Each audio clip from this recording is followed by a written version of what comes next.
You are the future leaders of society, specifically in the medical field. You'll be dealing with people's lives. And the most important thing is that you have to recognize the fact that all of you are very fortunate beings, fortunate medical doctors, and fortunate future medical doctors. I remember conducting a research with some medical professors at New Jersey Medical School in the United States. So I was trying to figure out from them what they think about death and what really has happened at the time of death.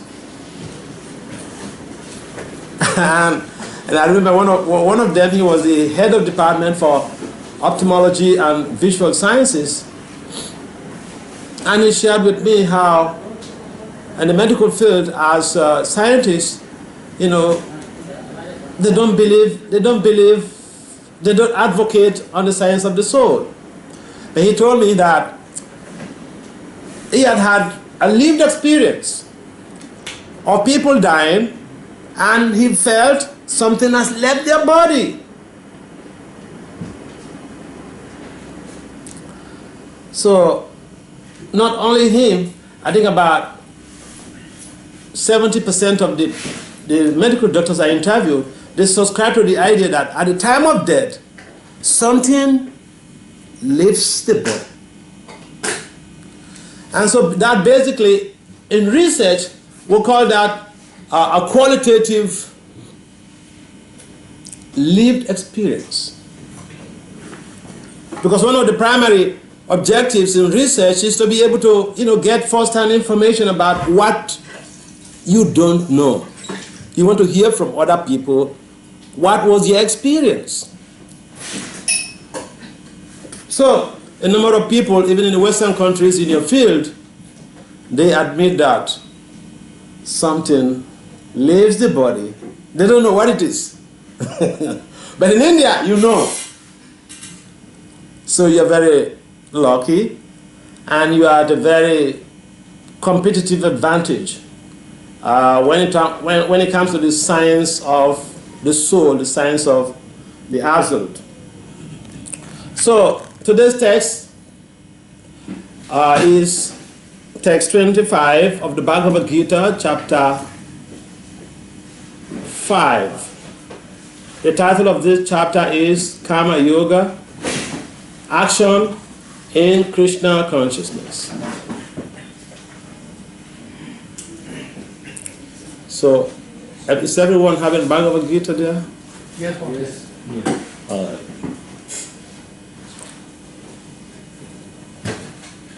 Labhante Brahmanivanam Rishaya China Kalmasa China Dvidya Yatatmana Sarvabhuta Hiterataha Labhante Brahmanivanam Rishaya China Kalmasa China Dveda Yatatmana Sarvabhuta Hiterataha Labhante Brahmanivanam Rishaya China Kalmasa China Dveda Yatatmana Sarvabhuta Hiterataha. So word for word translation, Labhante, achieve.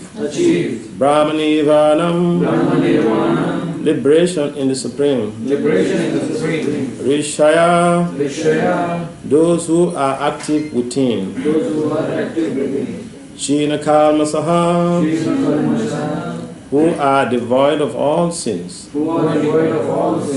Chinna, having thought of Vedaha, duality, Yata Atmanaha, engaged in self-realization, Sarvabhuta, for all living entities, Ite, in welfare work, Rataha, engaged. So, translation by His Divine Grace. Translation and purport by His Divine Grace is Confound Acharya. Srila Abhachan of the Bhakti-vedanta Swami Prabhupada Maharaj ki. Those who are beyond the dualities that arise from doubts, whose minds are engaged within, who are always busy working for the welfare of all living beings, and who are free from all sins, achieve liberation in the Supreme. Please kindly respond and repeat. Those who are beyond the dualities, that arise from doubts, whose minds are engaged within, who are always busy, working for the welfare of all living beings, who are free from all sins, achieve liberation in the Supreme. So let us listen attentively to the purport by His Divine Grace Srila Prabhupada. Only a person who is fully in Krishna consciousness can be said to be engaged in welfare work for all living entities. When a person is actually in the knowledge that Krishna is the fountainhead of everything, then when he acts in the spirit, when he acts in that spirit, he acts for everyone. The sufferings of humanity are due to forgetfulness of Krishna as the supreme enjoyer, the supreme proprietor, and the supreme friend. Therefore, to ask to revive this consciousness within the entire human society is the highest welfare work. One cannot be engaged in such first-class welfare work without being liberated in the Supreme. A Krishna-conscious person has no doubt about the supremacy of Krishna. He has no doubt because he is completely free from all sins. This is a state of divine love. A person engaged only in ministering to the physical welfare of human society cannot factually help anyone. Temporary relief of the external body and the mind is not satisfactory. The real cause of one's difficulties in the hard struggle for life may be found in one's forgetfulness of his relationship with the Supreme Lord. When a man is fully conscious of his relationship with Krishna, he is actually a liberated soul, although he may be in a material tabernacle. Om Gyana Timanandasya, Gyana Jana Salakaya, Saksuru Meditam, Jena Tasmai, Se Guruve Maha, Sucheta Yamano Bistam, Safiatam, Jena Bhutari, Kadamaya, Kadatisva, Kadantika. Namam Vishnu Padaya Krishna Vishnu Bhutali, Semate Bhakti-vedanta Swami Itinam, Namaste Saraswati Devi, Gauravani Kacharani, Evisya Swami Badi, Pachacha Visatara. Jaya Sri Krishna Chaitanya, Prabhu Nityananda, Sri Advaita Gadara, Sri Sada Siguru Bhakti. Hare Krishna, Krishna Krishna, Hare Hare, Hare Ram, Ram Ram, Hare Hare. Vanchakalpatari cha kripa sundhya eva cha patitanam pavanebhyo vaishnavebhyo. So in this text, our attention is being drawn to the ultimate, supreme welfare work. We find that, especially in India, people are very much familiar with welfare work. You see people engage in charitable activities, digging well to provide drinking water for the needy. We find people who use their resources in building temples, like the Bila. You know, that family, they were just investing their resources in building temples. Now, why is it that the average Indian rich man is interested in welfare work? Why? Because the average intelligent, rich Indian personnel, they know that whatever the investments they make in welfare work, it comes back to them. They reap the results. Because nobody really wants to do something without positive expectations. So we all are in need of that very opportunity to be able to do something for someone. Because by doing that, we feel happy. In fact, there was some research conducted about the science of giving. And then these scholars, in their report, they mentioned that those givers are actually they live very fulfilled lives. They are happy. So there is happiness in giving. So we find also in the case of Srila Prabhupada. He left India at a very old age. But he was interested in giving. Srila Prabhupada was one of those Indians who went to the West, who went to America, who went to New York, the capital of the whole world, the capital of the material world. But he went there not to beg for anything. He went there to give them something which they were lacking, which was responsible for their ups and downs, upheaval in social life, metaphysical life, spiritual life, economic life. And in fact, when Prabhupada went to America to establish this Krishna consciousness, there were people, there were young boys, young men and women who were coming from reputable families, aristocratic families, who were living on the streets. Hippies. They were bums, potheads. But Prabhupada used the message of the Gita and Kirtan, holy names of the Lord. Hare Krishna, Krishna Krishna, Hare Hare, Hare Rama, Rama Rama, Hare Hare. He gave them prasadam. These are the strategies that Prabhupada used. Prasadam distribution. He gave them the holy name, Kirtan Yoga. He gave them divine association. He served them like a menial servant. Imagine an elderly person, a teacher, the mentor, the guru, has to serve a pothead, a hippie. That requires a lot of humility. But what was the objective?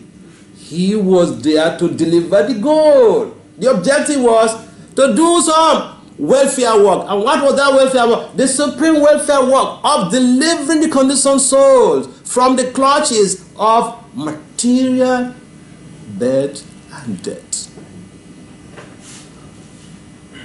So if we want to do something, we must have what we call a strategic plan. We plan ahead, map out all the things we need to do within a specific time frame. This is what I'm going to achieve. This is where I'm going to actually get to. Prabhupada received instruction from his spiritual master that whenever you have some resources, go to the West, print books in English, go to the West and spread Krishna consciousness. That was even over a decade before he was able to execute that instruction. But he had it in his mind. And therefore, welfare work that you have an impetus from a higher authority, it comes with empowerment. The instructions we receive to be able to do this type of welfare work, that instruction is encapsulated with empowerment. And I will see in the life of Prabhupada that when he went to the West, he did what no one else had ever done on the planet. And so that is how Prabhupada initiated this welfare work of Krishna Prema Pumato Maha, pure love for Krishna.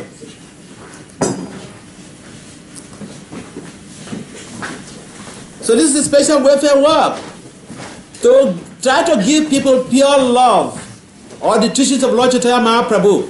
People who are completely ignorant about the Vedic tradition, about the Vedic culture. And Prabhupada didn't change the essence of the teachings of Lord Chaitanya Mahaprabhu.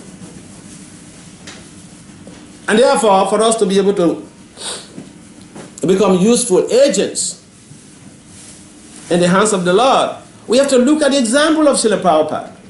Sometimes instructions are given to us to help out to do something, and they look very, very difficult.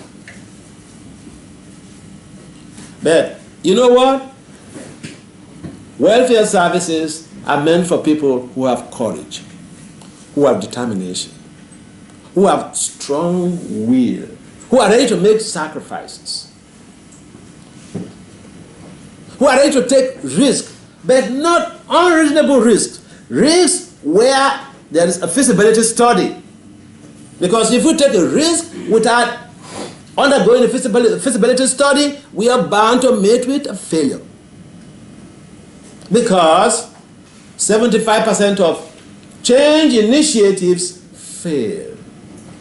75% of change initiatives fail. So we may have some good idea, this is what I'm going to do. But we need some empowerment to be able to do that. Otherwise, we could hit the rocks. And so, in our Krishna consciousness movement, we come to this Krishna consciousness, we study the philosophy, we appreciate what has been given to us, and we also go out to help other people. I remember, when I joined the movement, so at that time I was working with the judiciary as a young man. And when I met the devotees, I read the books. I got 2 books from one devotee. I read those 2 books. Like 2 nights, I didn't sleep. I just read them. And when I read those books, all the things that I've been wanting to know right from my childhood, they were just there in those 2 books. Because these are some of the questions I was asking when I was a kid. I was trying to find out from my parents and from family members, from my pastors. See, because I saw some variegatedness in society. I saw some people born blind, deaf. Some people born in, very good families. Some people, they don't even have access to school. So I kept asking when I was growing up as a child that, why is it that there is so much of differences in society? Some people are lucky, some people are not. And I remember some of the responses I received is that, hey, you're a small boy, you're asking too many deep questions. My questions were so much like a trouble even in the family, to the point that when I was 20, my mother called me one day and said, "You have been disturbing everyone with your questions." She said, "Now you are a big boy, go into the world and find out answers to your questions." But if I tell you the story, it's funny. When I met the devotees, I was intrigued by the philosophy. I said, wow, this is what I've been looking for all these years. So I said, well, I think I should also join these people and be able to help other people, to reach out to other people, to understand this philosophy, this stuff. So I went to tell the same woman who said, go to the world and find out answers to your questions. I said, this is what I want to do. She said, no, you don't give up your work.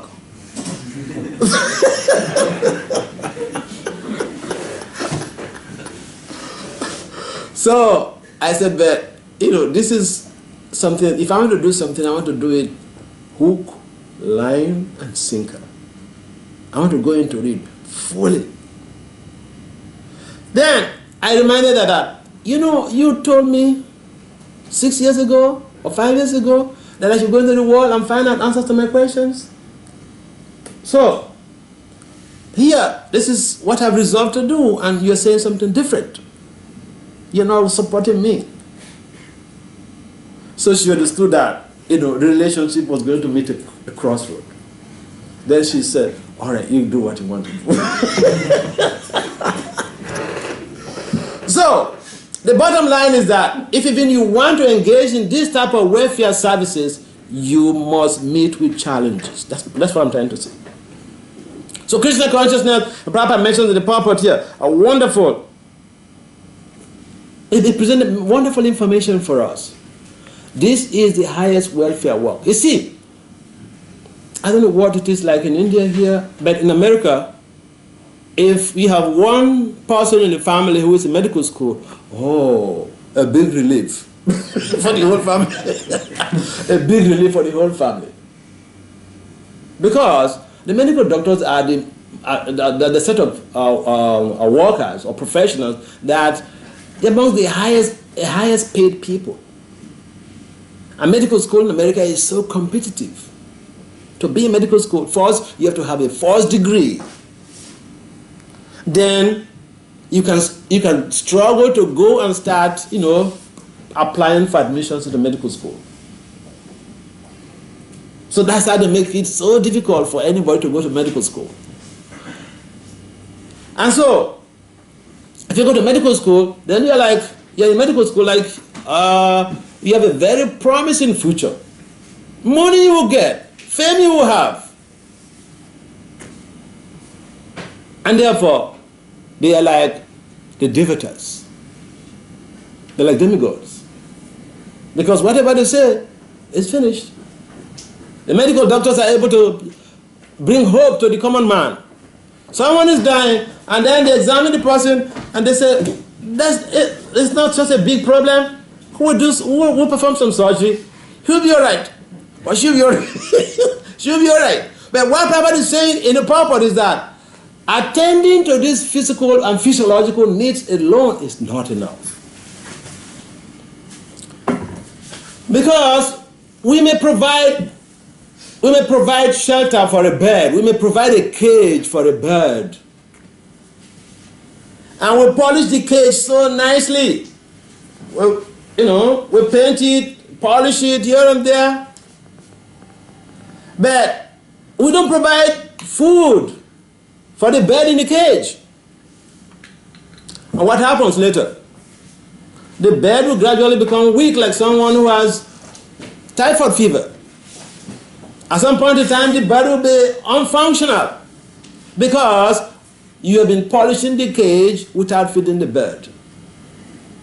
So, in the medical field also, the insight that Prabhupada is giving us in the purport here is that we have an opportunity to be able to care not only for the physiological and physical needs of the people, but if we are Krishna conscious, then we can also inject some spiritual philosophy into these patients. And it's so easy to be able to preach to people when you're a medical doctor, because you're an authority. Now, if a medical doctor tells someone who is suffering from, say, heart problem, he tells you, don't smoke. Smoking is one of the causes of your problems. And if you don't stop smoking, your problem is not going to be resolved. Or someone who is addicted to intoxication, he has a liver problem, or she has a liver problem. Liver is, is inflamed. Now, if the doctor tells the person, you stop drinking. Now, to tell somebody stop drinking could be very easy. But if you yourself you are drinking, it will not have an effect on that person. And Papa gives the story of, is it Gandhi or so?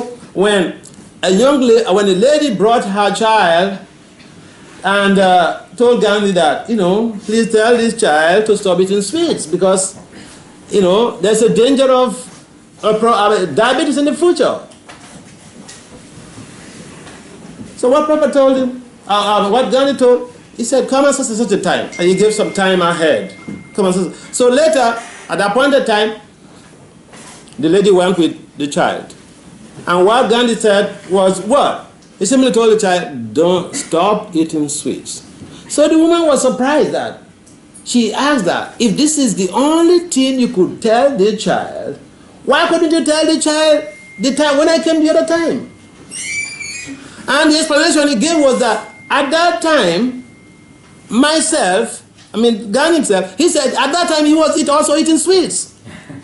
So if he had told this child to stop eating sweets, it would not create any impact.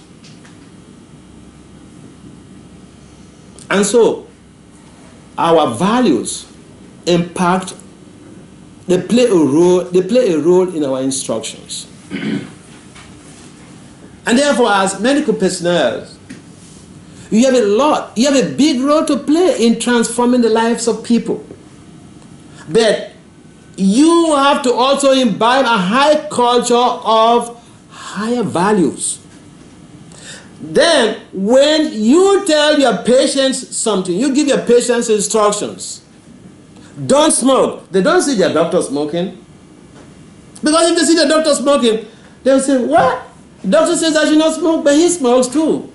I mean, it's like, I was counseling a family in one country I went, 2 kids. One of them was 10 or 12 years. At that time, the younger one was 7 years. So the mom brought her, the kids, and then the husband. They are a devoted family. So I was speaking to them in general about husband and wife relationship, how to be able to engender love, or motivated love in the family to help in harnessing relationships.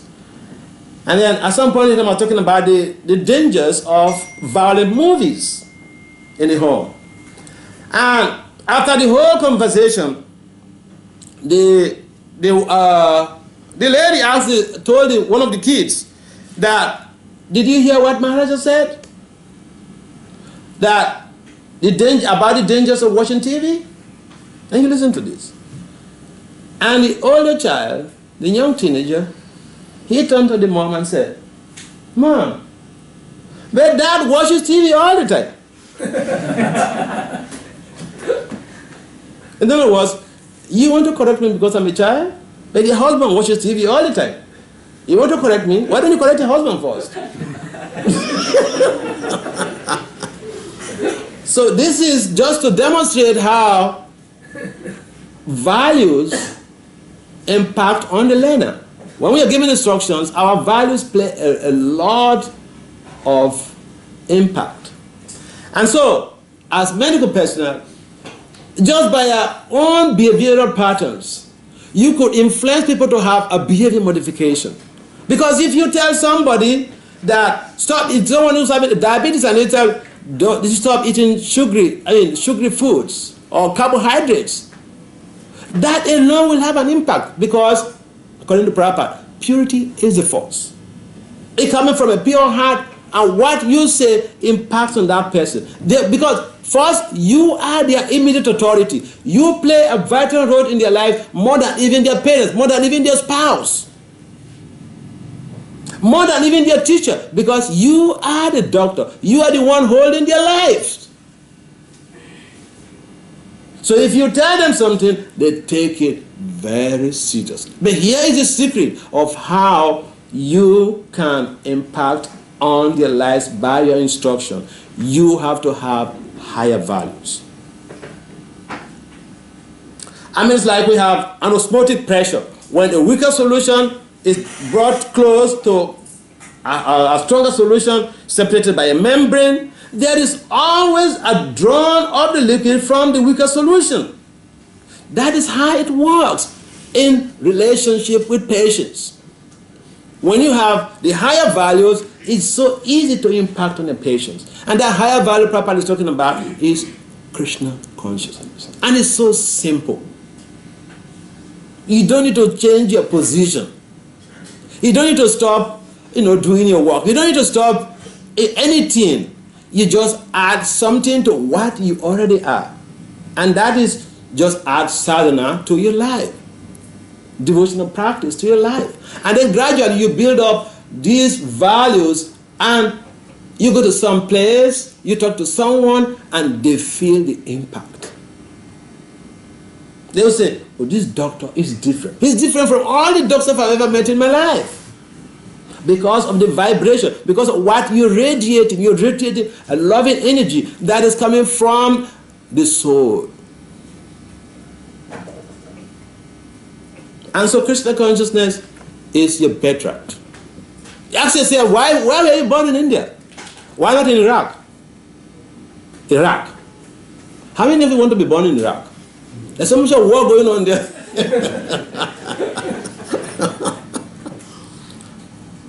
So, again the Shastra mentions Bhata Bhumi Ti Haila Manasa Janma Jara. Janma Tatjara Kara Upakara. Those who have taken birth in India, they are specially blessed. And the first thing is that you're born on this land because you have some pious merit from your previous life. You're born on this land because you need to be able to purify your existence to help in purifying the world. So the first principle is self-purification. In other words, think globally but act locally. We think about saving the whole world, but first you have to save yourself. We think about purifying the whole world with this Krishna consciousness, but first we have to become Krishna conscious. Because you can only give what you have. And so here, those of you who are here on this land of Bharata, you are rare souls. You are fortunate, rare souls. In India here, even the taxi driver understands the principle of karma, requital epistemology. The taxi driver understands. The farmer understands.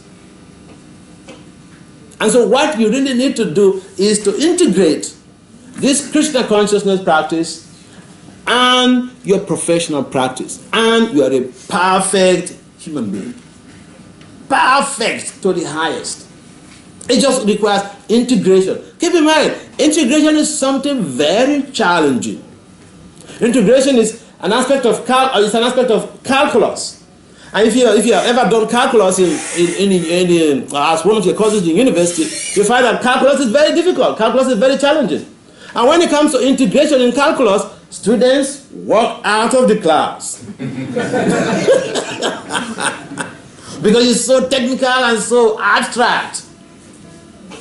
So in a similar way, integrating spiritual sadhana and professional practice, if someone tells you it is not difficult, they have not tried it. It is difficult. But it is difficult doesn't mean that it's not possible. People have been doing it, are doing it, will be doing it, and are still doing it. I remember one medical student I spoke to in the US. Originally he's from India. So he finished his MBBS here. So he went to the US to do his specialty. So that was in Michigan. I went to Michigan. I live in the US. So I was in Michigan, and this boy, he was attracted to me. So we were traveling. We were going for some program. And he said, Maharaj, it's a very intelligent guy. Super intelligent. So he said, Maharaj, can I ask you a question? I said, of course. You're my friend. You're free. Ask me any questions you want. So he said, you know, we're medical students. We don't have the time for japa. I said, good. Good for you.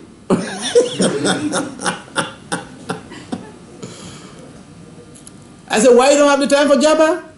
He said, we are very busy with studies. I said, good. I said, so, let me tell you something. How many hours you use for your classes? He told me. I said, how many hours you use for your private studies? He told me. I said, how many hours you use for sleeping? He told me. I said, how many hours you use for eating? He told me. How many hours you use for playing around? He told me. I said, so, what about the rest of the hours? How do you use them? You know what he said? He said, Maharaj, I'm sorry. I didn't use my time properly. He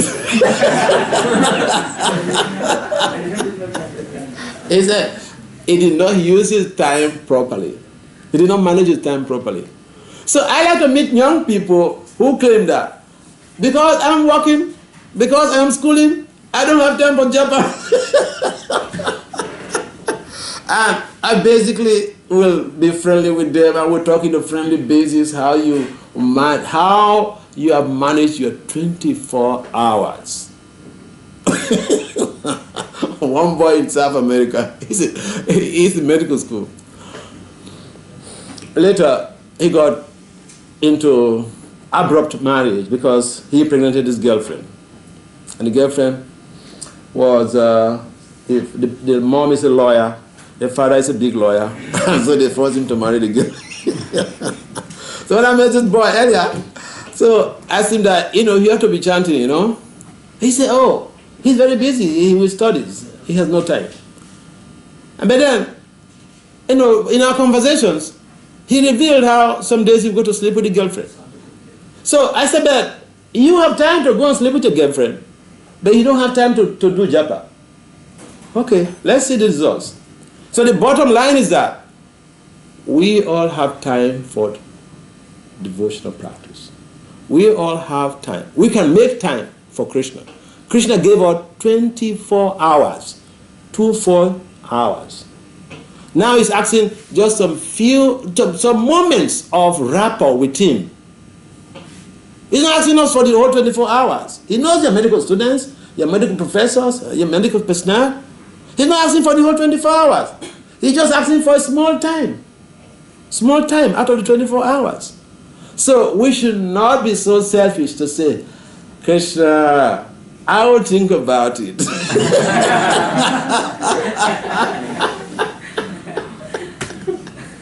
I was giving an example the other day about somebody who gets some $24 million from a friend to start a business.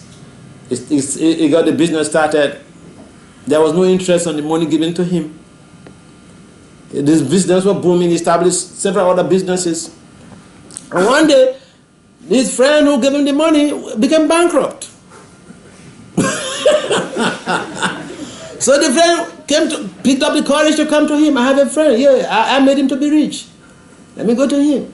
So the friend came to him to say, please, can you help me? Loan me, not free, loan me $2 million. And he told his friend, oh boy, I'll think about it.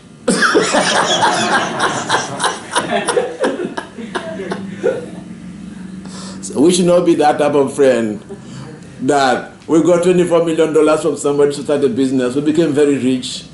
We became multi-billionaire. And now the friend comes back one day to ask for $2 million to start up a business because he has become bankrupt, and we say, I will think about it. Krishna has given us this human form of life, wonderful opportunity to be able to explore, to be able to innovate, to use our lives in such an amazing way to help ourselves and to help the whole world to create a positive change in our communities.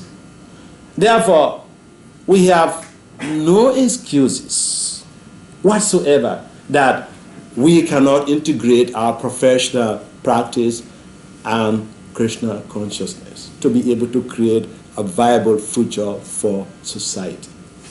Don't be selfish. Hare Krishna. Any comments or questions? Bottom line is about welfare act. What is the greatest welfare act? Krishna consciousness. By practicing Krishna consciousness, we become free from all anarthas, from all sinful desires, from all sinful activities. Without Krishna consciousness practice, no way. We can think clearly. We can have behavior modification as a side effect. The goal is Krishna prema, pumato maha. But the side effects are so many. Positive side effects of this medicine, of this therapy. I call it the Krishna consciousness Mahamantra, the Hare Krishna Mahamantra. I call it sonic therapeutic intervention. And I've published some works. I published some works on that. My major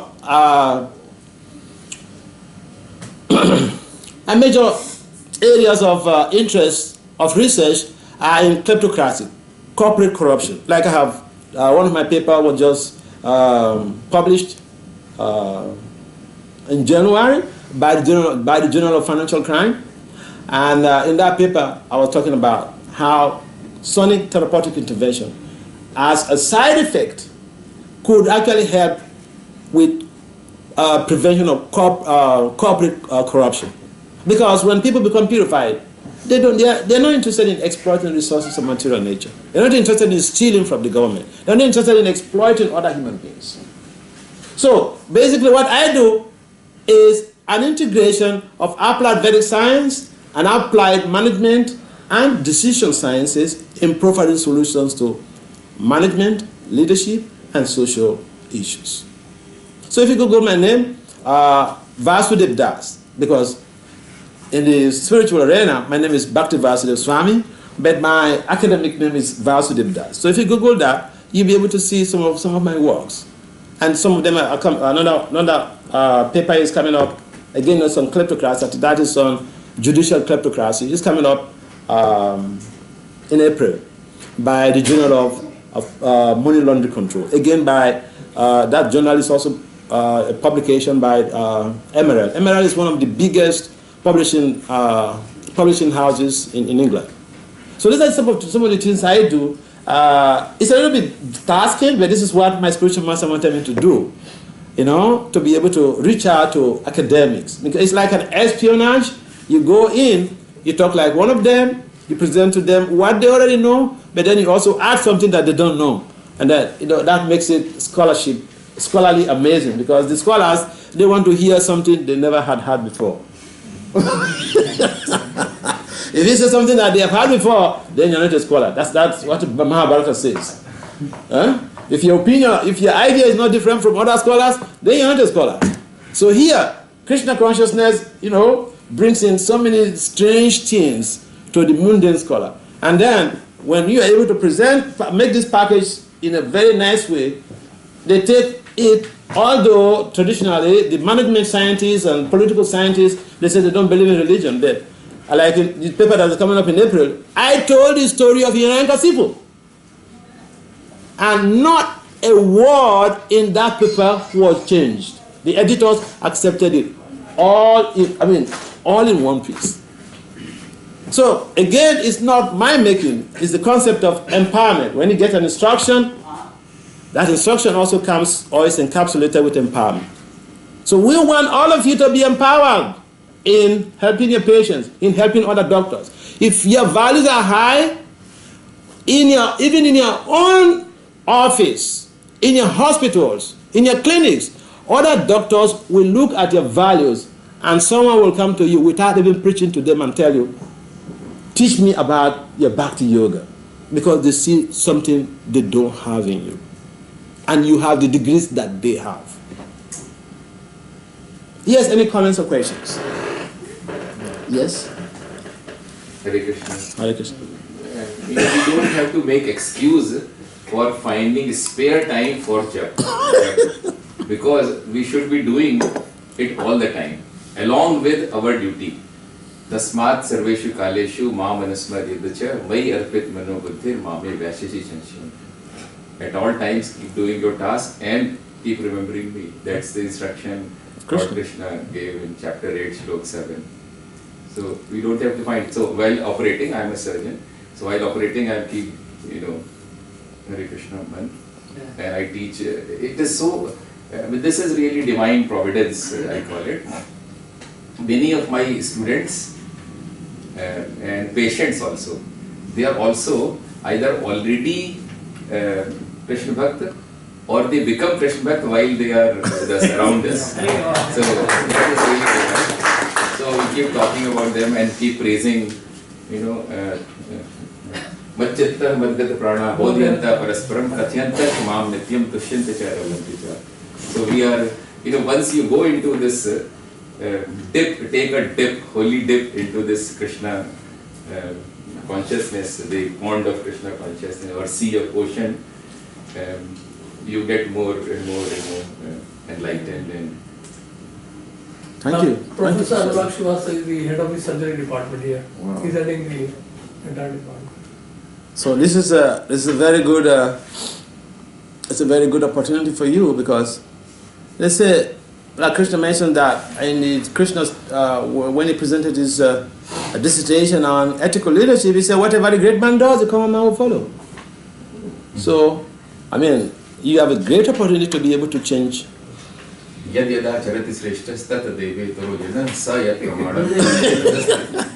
You have a great opportunity to be able to change the world around you. Chapter 3, Shlok 21, he says that. So you have your top notcher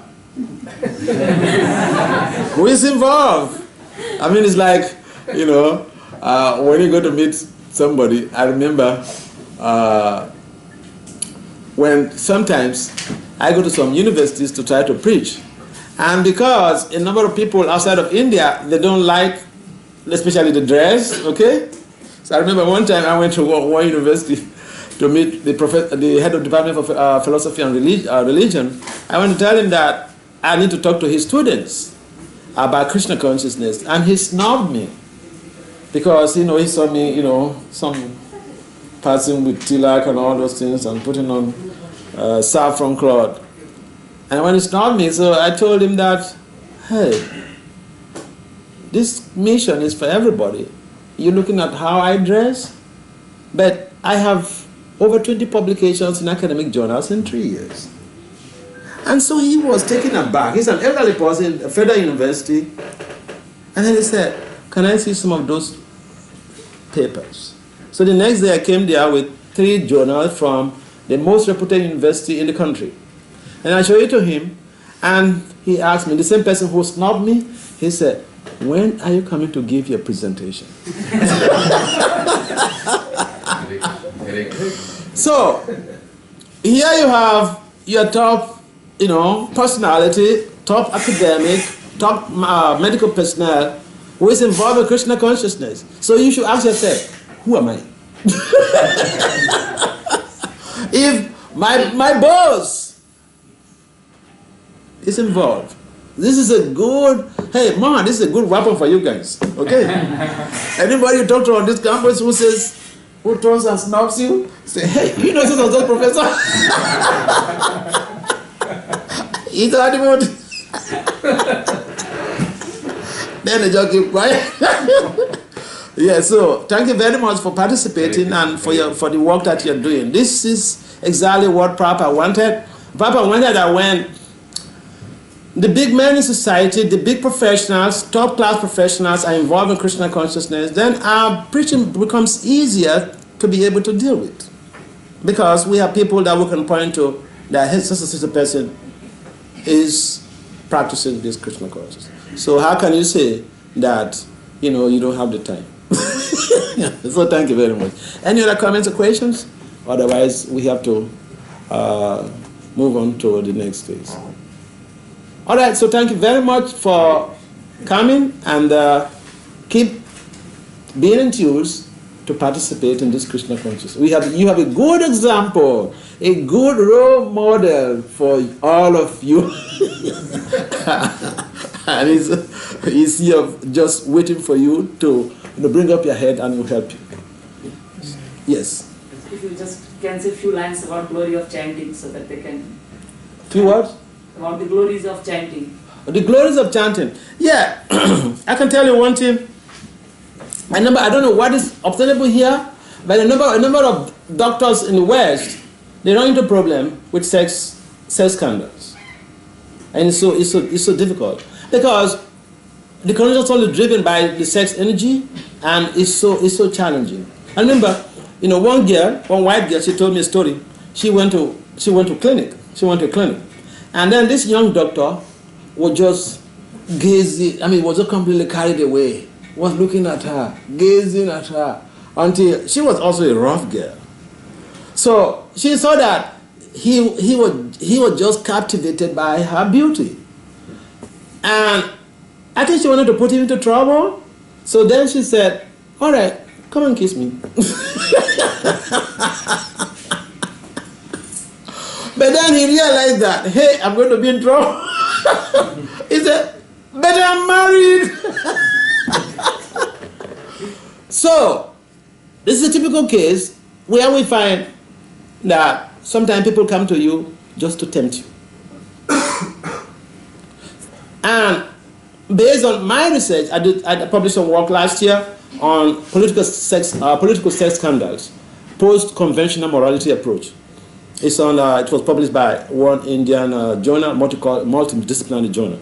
If you Google Vasudeva political sex scandals, colon post-conventional morality approach. You'll find it. So in that paper, I conducted some research in New York, interviewing people. You're talking about chanting. Interviewing people, young people especially, who have been chanting. What is your lived experience about chanting in relation to, sex desire?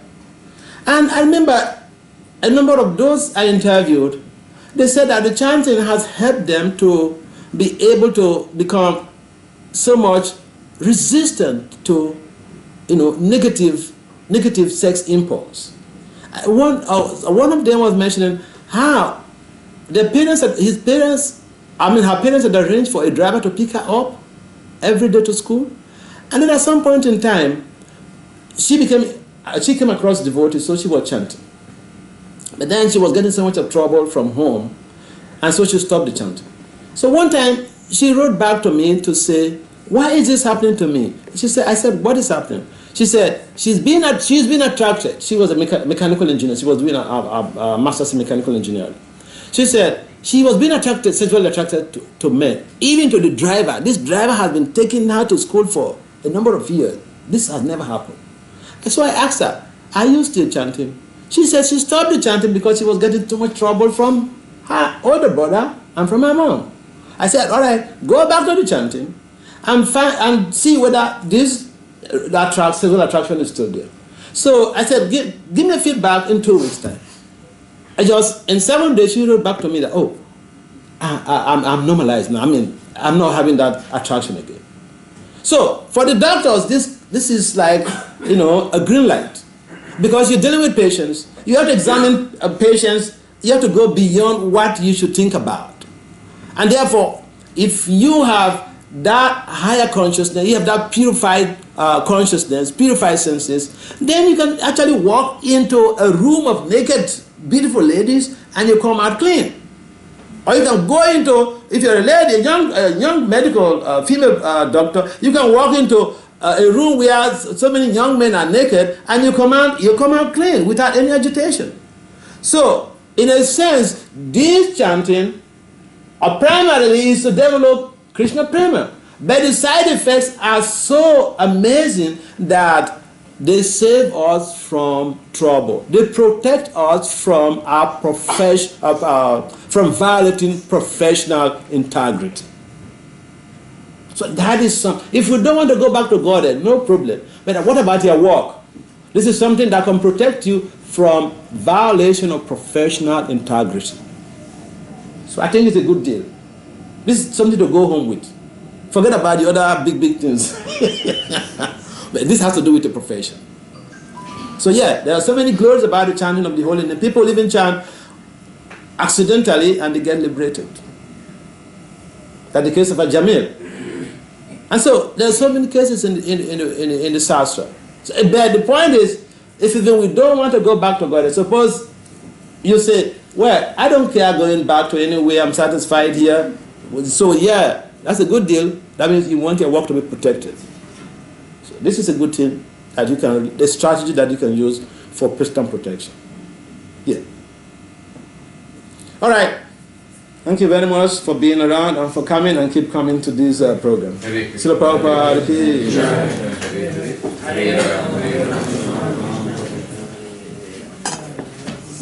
Lordly, we will chant one time Mahamantra. Thank you. Hare Krishna, Hare